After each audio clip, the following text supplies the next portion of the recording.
Welcome to a FLIM review of High Life starring Snoop Dogg. Oh boy, is this a heady film to get my noggin around. This is quite the high concept and very audacious and particularly artistic science fiction film. Though because it's French, there's plenty of nudity and semen on display. Set on a spaceship far, far away from Earth, both in place and time, there's really this constrained feeling and anxiety over these prison characters living together on this spaceship and the tensions, particularly the sexual tensions between them all. And it is graphically depicted right here. Before we get to all this wackiness, we are shown in the opening scenes the main character, who's seemingly alone on this spaceship, dealing with this baby daughter of his, who he has an ambivalence with, emotionally and paternally. These scenes between him and the baby are very fleshed out, and are depicted in a slow kind of way so that you can really see this baby's mannerisms. It's very rare, even in the art house scene, that you would see a film dedicated so much to the unthinking actions of a baby, and it's delivered quite well by this particular baby actor, so give that baby an Oscar. After what seems to be a spoiler in the opening title credit, we are shown all of the events that led up to the birth of this baby, and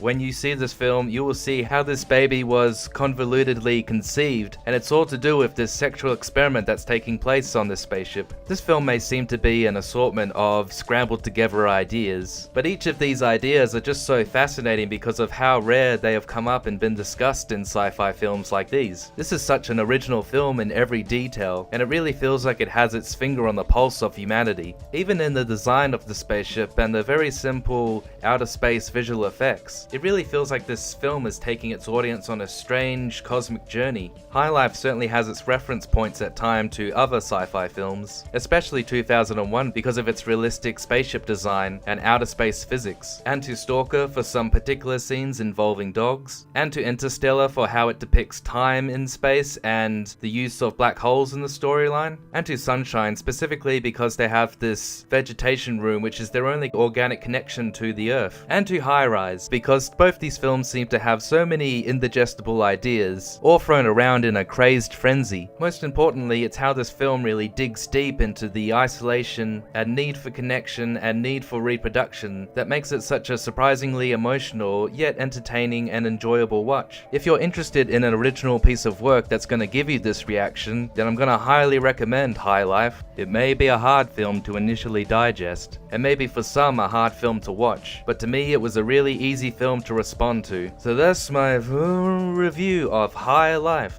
Go see it, and even if you don't like it, say that you did so that you seem like a really intelligent cinephile, like myself.